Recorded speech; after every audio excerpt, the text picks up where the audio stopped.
Selamat datang di pembelajaran e-learning multimedia Universitas Samratulangi, Manado. Pada pertemuan ini, saya akan mengajarkan tentang mata kuliah entomologi.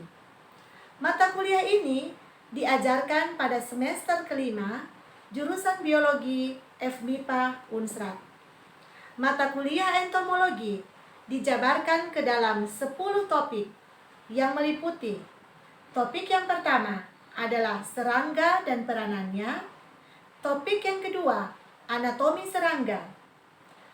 Topik yang ketiga, keempat, dan kelima, kita akan belajar tentang fisiologi serangga.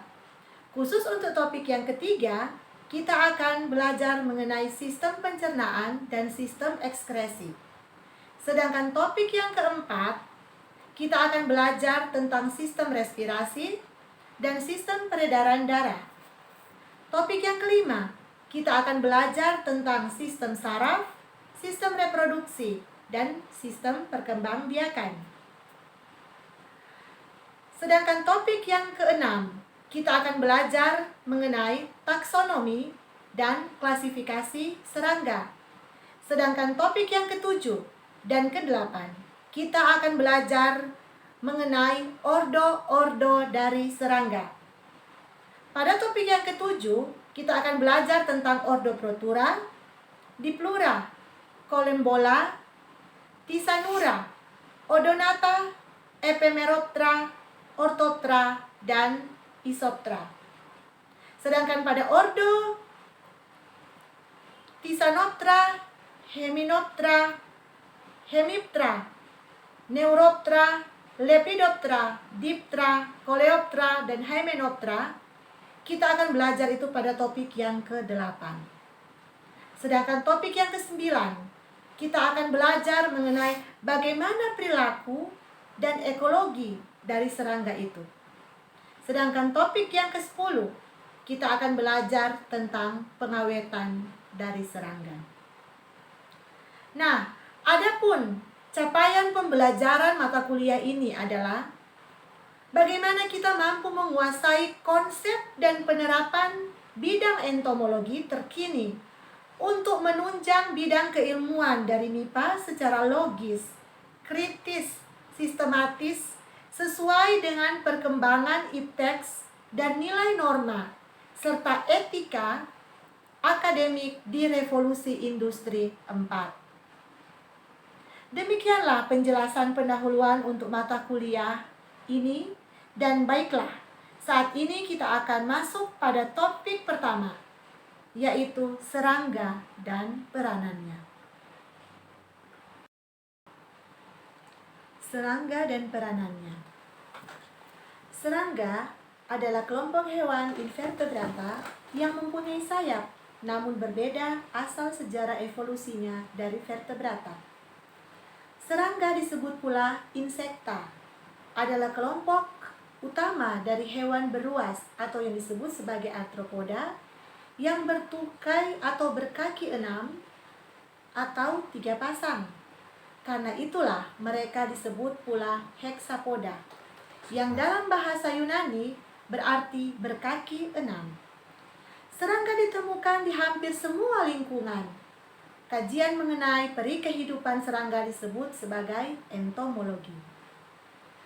Jumlah serangga melebihi semua hewan melata daratan lainnya. Serangga telah hidup di bumi kira-kira 350 juta tahun.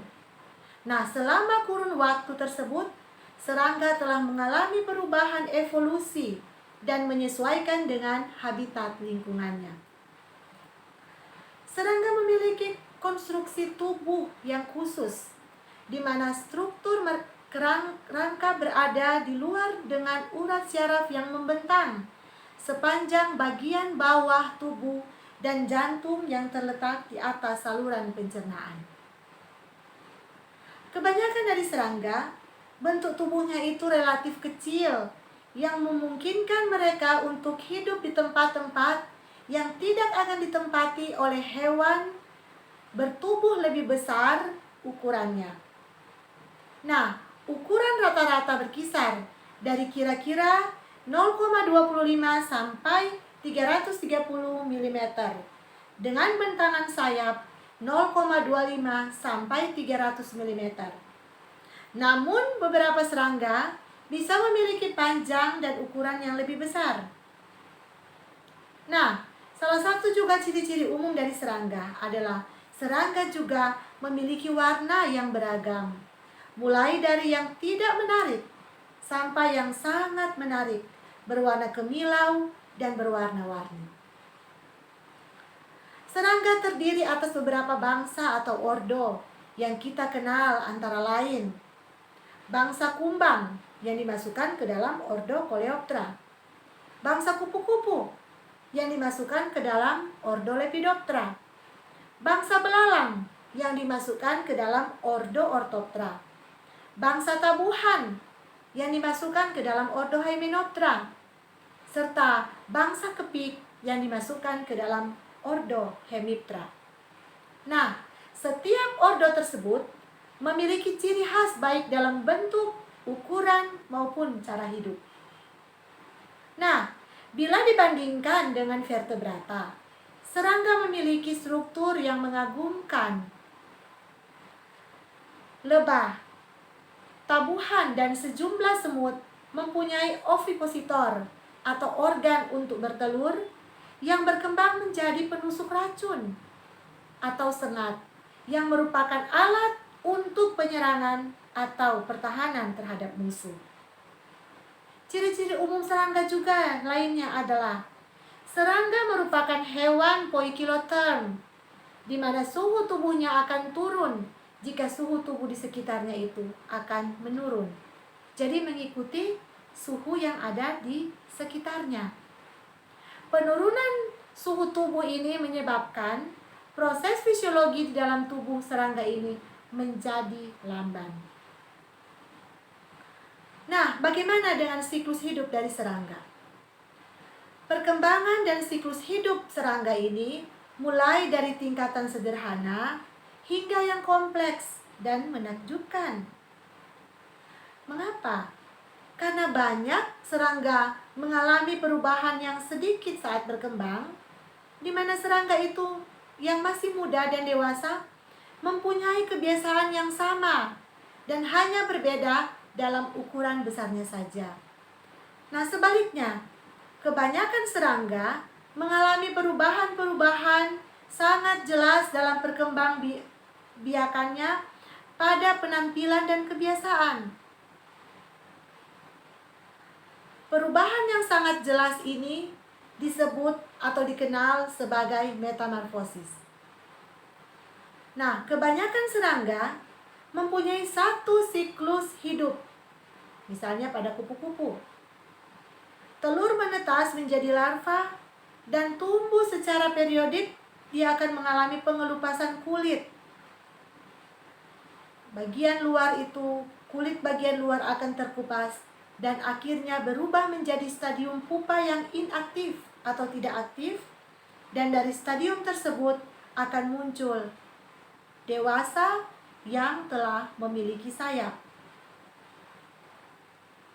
Kemudian bagaimana peranan serangga yang menguntungkan bagi manusia? Peranan serangga yang menguntungkan bagi manusia. Serangga sebagai penyerbuk tanaman. Aktivitas penyerbukan ini menyebabkan terjadinya sayur-sayuran, buah-buahan yang bisa kita konsumsi setiap hari. Demikian juga serangga bisa sebagai penghasil produk seperti madu dan lilin. Bisa juga sebagai penghasil sutra, sehingga dapat menghasilkan tekstil atau pakaian untuk kita pakai. Serangga juga ada yang bersifat sebagai entomofagus, yang bersifat atau berperan sebagai predator, dan parasitoid, yang bisa mematikan hama yang menyerang tanaman pangan atau tanaman pertanian. Nah, peranan serangga yang lain bisa juga sebagai pemakan bahan organik. Serangga juga sebagai pemakan gulma, dan serangga sebagai bahan penelitian. Kemudian, Apa peranan serangga yang merugikan bagi manusia? Yang pertama, serangga bisa menjadi perusak tanaman yang ada di lapangan atau tanaman yang ditanam di pertanian atau lahan petani. Baik itu merusak buah, merusak daun, merusak ranting, cabang, ataupun batang, akar maupun bunga dari tanaman. Serangga dapat juga merusak produk dalam simpanan atau yang disebut sebagai hama gudang. Serangga sebagai perusak produk dalam simpanan disebut sebagai hama pasca panen. Kemudian, peranan serangga yang merugikan. Serangga bisa menjadi vektor atau pembawa penyakit bagi tanaman, hewan, maupun manusia. Nah, demikianlah mengenai peranan dari serangga. Demikianlah pembahasan topik 1 mengenai serangga dan peranannya. Kita akan berjumpa di topik-topik selanjutnya.